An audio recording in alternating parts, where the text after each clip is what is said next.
Good afternoon and welcome to all of you. I am so pleased to be here and so happy that the forum has decided to raise this very important issue to this level. It's great to see so many chairs filled at this hour in the day. I know everybody's had a long one. A few years back, a Minnesota dentist, as you might recall, killed a lion, a beloved lion. A lion so beloved, it had a name. All of the folks nearby in Zimbabwe called this lion Cecil the Lion. Now, all of the headlines that swirled after the death of Cecil the Lion raised a lot of questions over wildlife trade.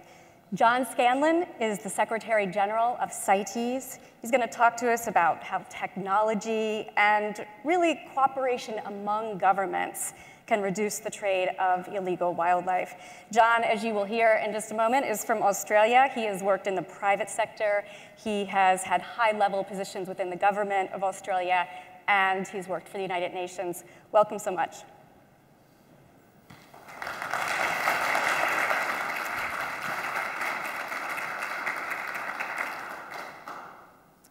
Over recent years, we've been experiencing a surge in illegal trade in wildlife.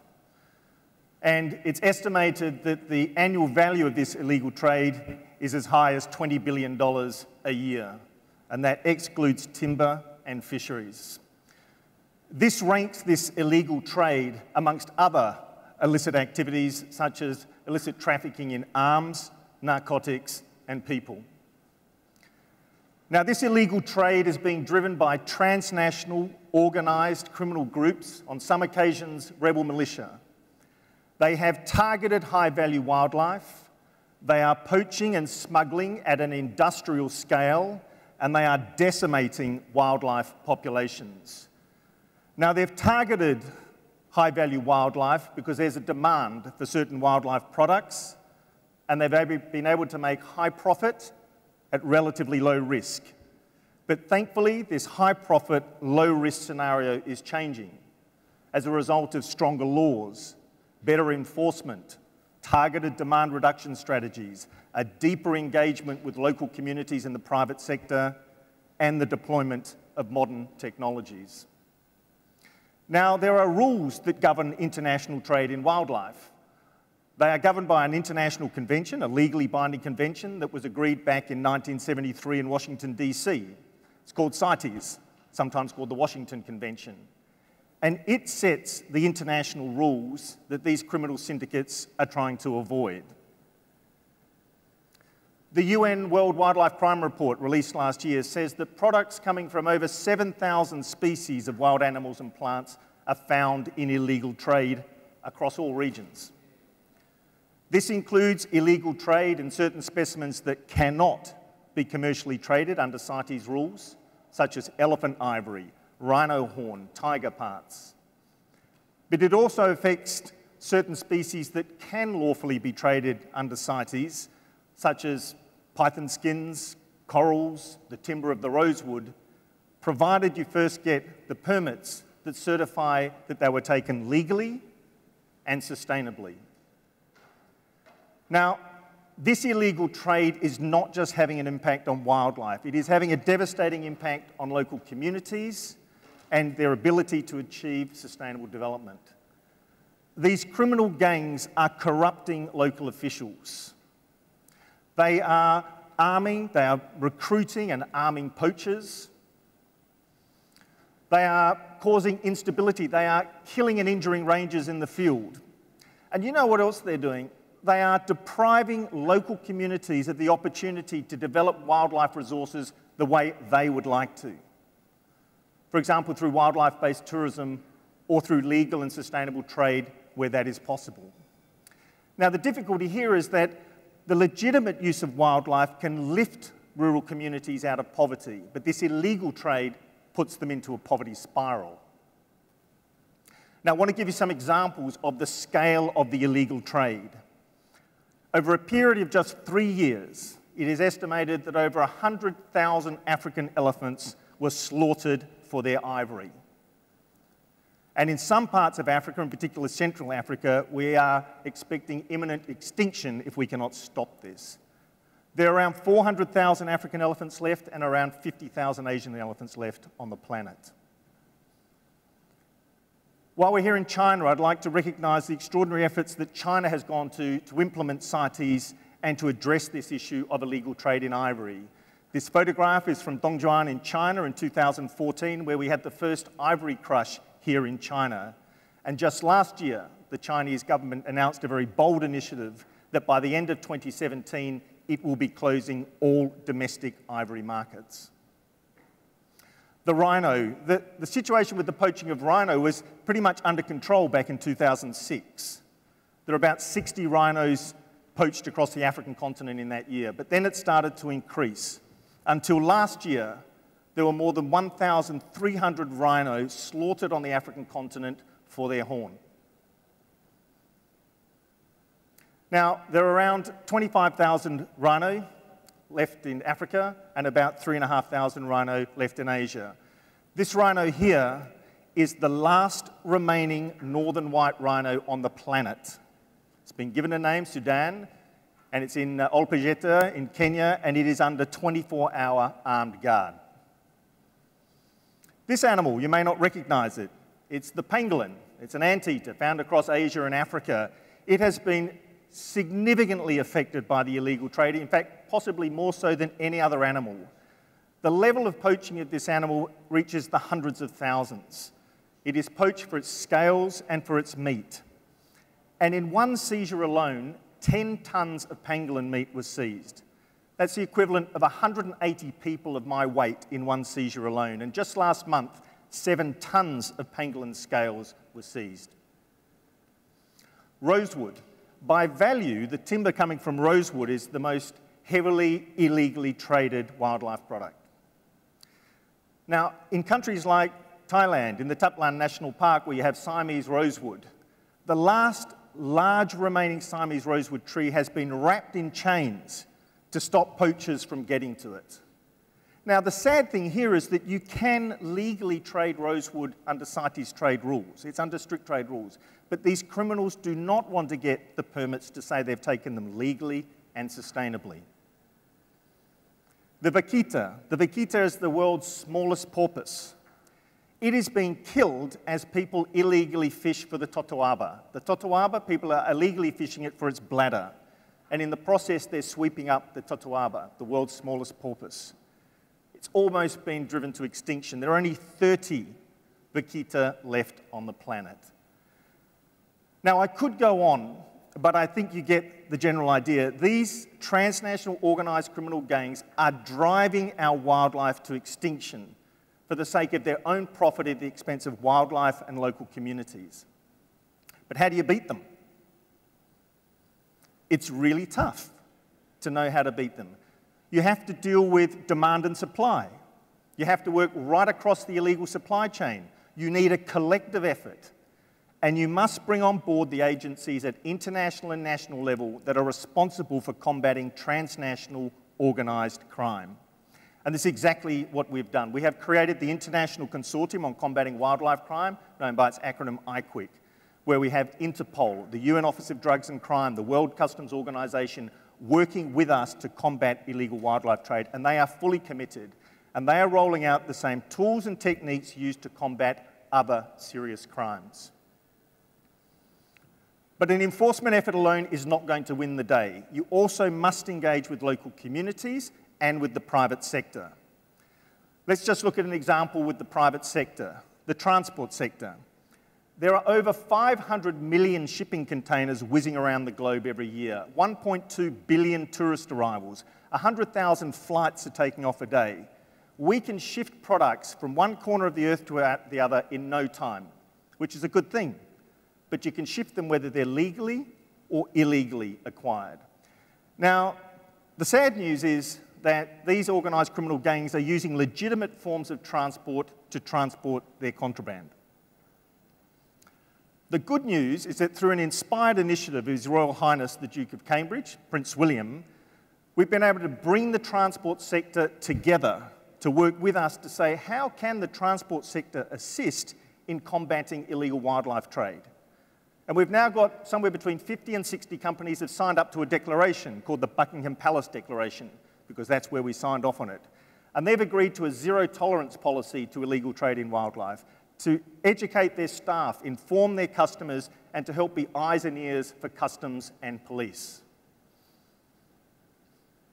One of the champions of this has been Sir Tim Clark, the President of Emirates, and he also painted 4 of his A380s with wildlife to show his level of commitment to combating illegal wildlife trade. We've also reached out to the travel and tourism sector. I had an opportunity to address the global summit of the World Travel and Tourism Council just last month, and we've asked them to do the same as what we've asked of the transport sector, but with one difference. Wildlife-based tourism relies upon wildlife. And what we've asked the tourism sector to do is say, when you are looking at a wildlife-based tourism venture, many of which are in remote areas, please invest in, engage in, support and generate employment for local communities. Because experience shows that when local communities have a vested interest in wildlife, they will be the best protectors of that wildlife. And that's exactly what I saw during a recent trip to the Northern Rangelands Trust in Kenya, where local people are being directly engaged in this conservation effort. Now, just think for a while how difficult a task it is to combat this illegal trade. You've got officials, be they rangers or police or customs or others, looking over vast landscapes and seascapes. Customs officials are having to clear millions of containers of people, of packages. You have lawyers, prosecutors trying to find some hard evidence from somewhere to sustain a conviction. You have inspectors that are having to inspect markets both online and on the ground. It's a question of scale. Finding contraband can be like trying to find a needle in a haystack. Getting the right evidence can be very difficult. So how do we go about dealing with these issues of scale? And this is where technology has a role. It is critical that if we're going to win this fight, we deploy the best available technology to assist us in this effort. And the reality is that the deployment of modern technologies is going to be a game changer in this fight. Always remembering that the first thing we have to do is make sure that we have well-trained, well-equipped and well-remunerated officials. Customs, police, rangers and others. If we don't have them and they're unable to deploy this, then there's no point moving to the technology. First, make sure we've got the right human infrastructure in place. Now, here in this slide is just an example of some of the technologies that are used. You can see a drone. Satellite technology is fantastic. If you want to get closer to the ground, you can use a drone. You have here a device that scans shipping containers. You can scan them for all sorts of contraband, including wildlife. If a container goes into the port of Dubai and goes into the Emirate of Dubai, 100% of containers are scanned, including for contraband coming from illegal trade in wildlife. Here we have an example where used mobile phones have been used to put on a tree in a forest to listen to what's happening in the forest, listen to the animals, hear gunshots, find out what's going on. And the top, that's perhaps my favorite. This is nature's technology. There is nothing more sophisticated than the sense of smell of a dog. And dogs still have a critical role to play in this fight. Now, let me give you some specific examples where technology is being deployed to assist us in this fight against illegal wildlife trade. I'm not going to refer to particular products. I'm going to refer to how technology is being deployed in a general sense. To detect illegal trade in wildlife, we sometimes have to determine the age and the origin of the specimen that's in trade. And there have been fantastic advances with modern forensics, in particular with DNA and isotope technology. You can now, just with one thumbnail of ivory, date it and locate it. So you can determine the age of the ivory and the origin of the ivory, which is critical for prosecutors to secure a conviction. Now, this same technology is applied across multiple species, including timber species. We are seeing some countries develop DNA databases, so you know DNA with respect to ivory, with respect to rhino, which is really helping the enforcement effort. You also have to be able to identify specimens in trade. Are they caught by CITES rules or not? Is this, in fact, a bit of wildlife because it may be a part or derivative? Now, you can use modern forensics, but that can be difficult to deploy sometimes. There are also other great technologies available. Mobile phone apps to help you identify specimens in trade. The use of nanotechnology, the use of holograms. All of this is invaluable to customs to be able to differentiate legal from illegal, what is regulated from unregulated. And surveillance technology. This is fantastic.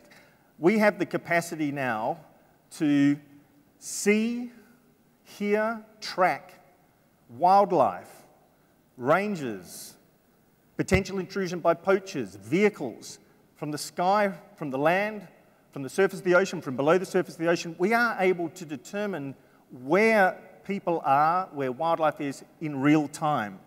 But what's even better is the technology that is now available to pull this all together in one place. There is technology that allows you to get real-time information on where the animals are. For example, elephants with real-time radio collars. Where your rangers are, where their vehicles are, detect an incursion into a protected area, find out through technology if there is an incursion here or there, know where there were previous incidents.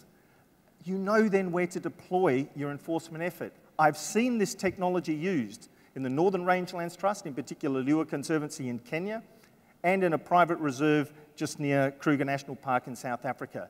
It works. It is amazing. And in both places, poaching is way down. And in both places, we've seen no rhino poached for over 3 years. It's extraordinary technology.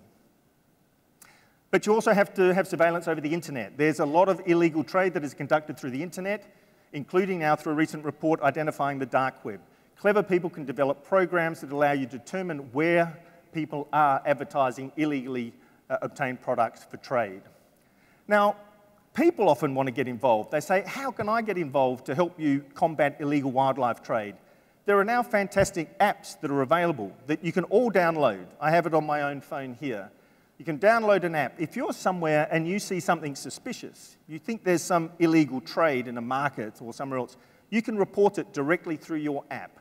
It'll go to someone, that person will direct it to the right place. So you can be involved as a citizen, as a traveller, to report in real time what you're seeing.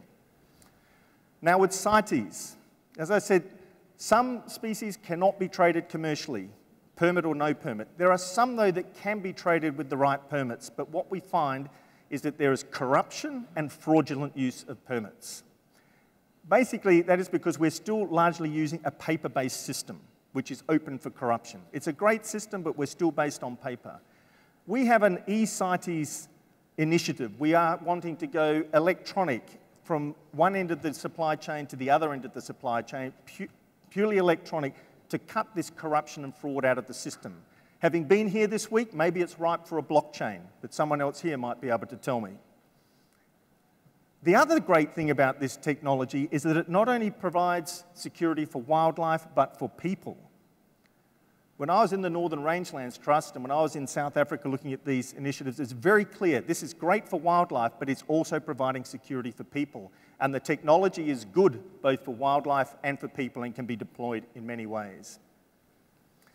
Now, the reality is there's a lot of technology around, but a lot of it's still quite raw or quite early in its development. And we quite often have people come to us with great technology and saying, John, look at this. I've got this bit of technology. I can identify timber by scanning it this way or that way. I can do this, I can do that. I have nowhere to direct them. You know, I would love to see people invest in these technologies that are emerging. What we proposed was that perhaps we could have an impact investment fund. And the World Economic Forum was generous enough to publish this particular paper a few years back to see whether or not there is any interest in the investment sector in getting involved in this. Now, today I'm reaching out to you, business, entrepreneurs, investors, to join us in this fight against illegal wildlife trade. Firstly, because it's the right thing to do. But also, if you have kids, your kids will love you for joining this fight against illegal wildlife trade. But in addition to that, there may be a commercial return. If you are in the fashion sector, if you are in the food sector, the musical instrument sector, pharmaceuticals or furniture, you need to secure your raw materials, and many of them come from the wild. So by combating the illegal wildlife trade, you are securing your own legal supply chain of materials that go into legitimately produced products. If you are in the transport sector, You can enhance your reputation, but you can also protect your customers and your staff from the risk of disease or injury. If you're in the tourism sector, investing in this, you're actually protecting the very assets that underpin wildlife-based tourism. And if you're in the technology sector or an investor, you may be able to make a profit out of this.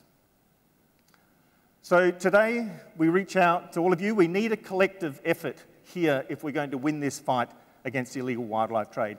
We should do it because it's the right thing to do and for the sake of wildlife for its own sake. But also it underpins sustainable development and our opportunity to achieve the Sustainable Development Goals. So with that, colleagues, thank you, and please join us in this fight.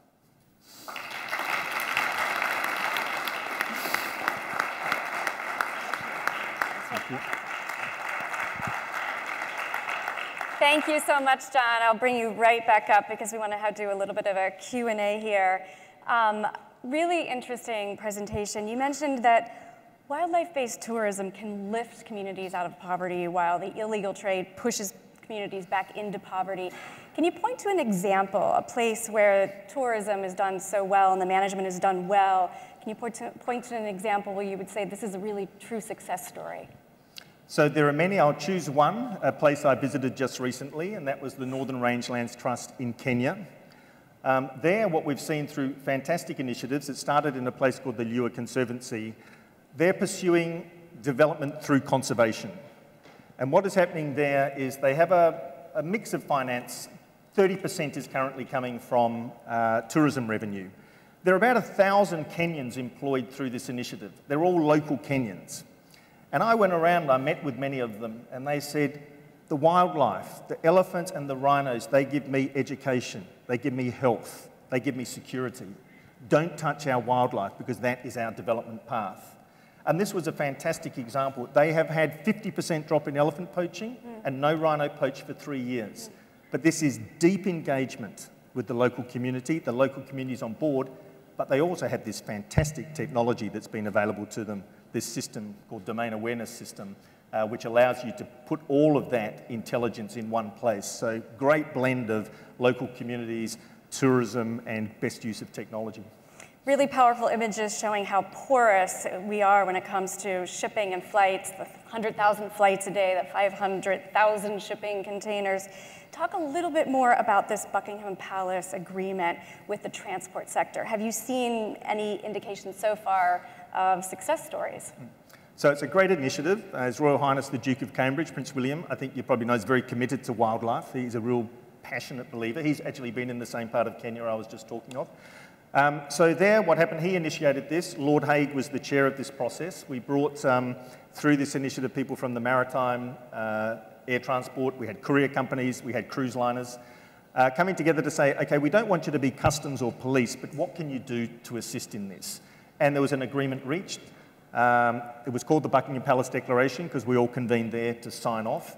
And what we've seen is, for example, what Sir Tim Clark has done with Emirates. I don't know if you fly Emirates, but there was a time you put the headphone on and he's talking about wildlife crime. It was in the In-Flight magazine. He's training his staff. He's informing customers. And he's also, we're also working with IATA, International Air Transport Association, to do training courses with them for all airline staff, just so if they see anything that looks suspicious, they report it. We don't want them to be police or customs, but eyes and ears on the ground, intelligence from the ground about what's going on. It's a great story, a great success, and hats off to His Royal Highness. And of course, as you point out, there can be a lot more eyes and ears on the ground with these consumer apps. One that was up on the screen, Wildlife Witness. Tell us a little bit more about how these work. I mean, obviously, the strategy here is see something, say something. It's been used by a lot of the police forces around the world. It can be very successful.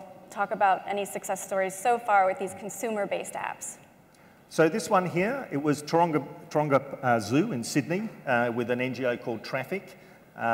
We were involved in it, but they were driving it. And basically what it is, they were hearing people who are tourists saying, I saw something really suspicious in this market, or, you know, I saw this and I really didn't like it. There was nowhere to go. So the idea was people want to be engaged, want to be involved. They're prepared to, you know, and we say, it's anonymous, so you don't get yourself in trouble with the person in the market. But so you can report it, and then at the back end, there are people from traffic who look at it and then pass it on. I just met with the director of Taronga Zoo just a few weeks ago in Sydney, and yes, it's working very well. They're actually going to do an upgrade of it very soon. And I want to take a question from the audience, get you guys involved. Anyone out there? Right here. Oh, yeah. Oh, okay. Yeah, I was just wondering, you were talking about possibilities from technology to catch poachers, but can it go the other way as well? If there's a satellite tracker on a rhino or an elephant, wouldn't it make it easier for a poacher to find that animal? If you're using drones, can't the poachers also be using drones? How do you prevent that from happening?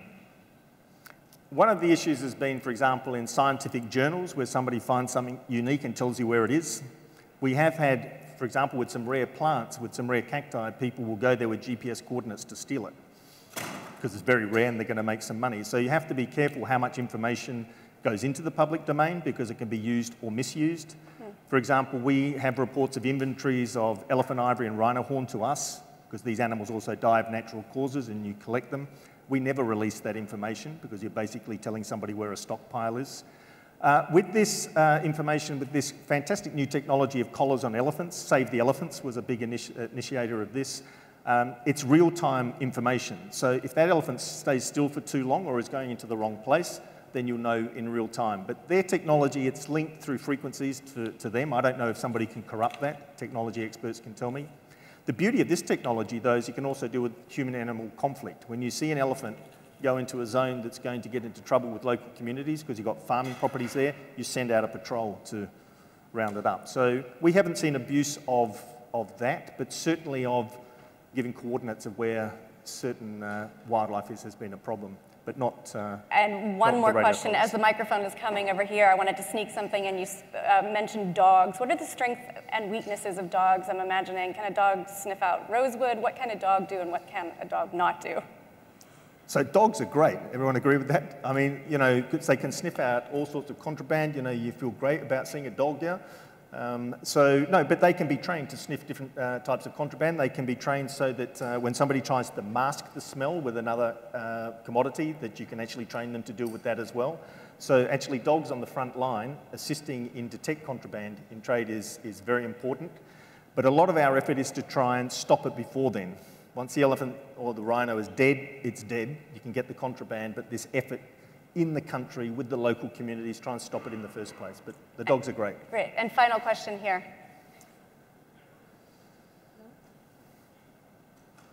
I think you can, yeah, no. You talked about raising awareness amongst communities to kind of like restrict the supply of actually illegally traded wildlife. What about raising awareness amongst the consumers? We touched upon that briefly, but maybe you could like elaborate a little bit. What are you doing? With whom are you cooperating on that? Yeah, as you said, there's demand and supply. So we look at the supply end where the animals are found and the demand end where the demand is coming from. So that's what we call demand-side strategies. So they're very targeted strategies.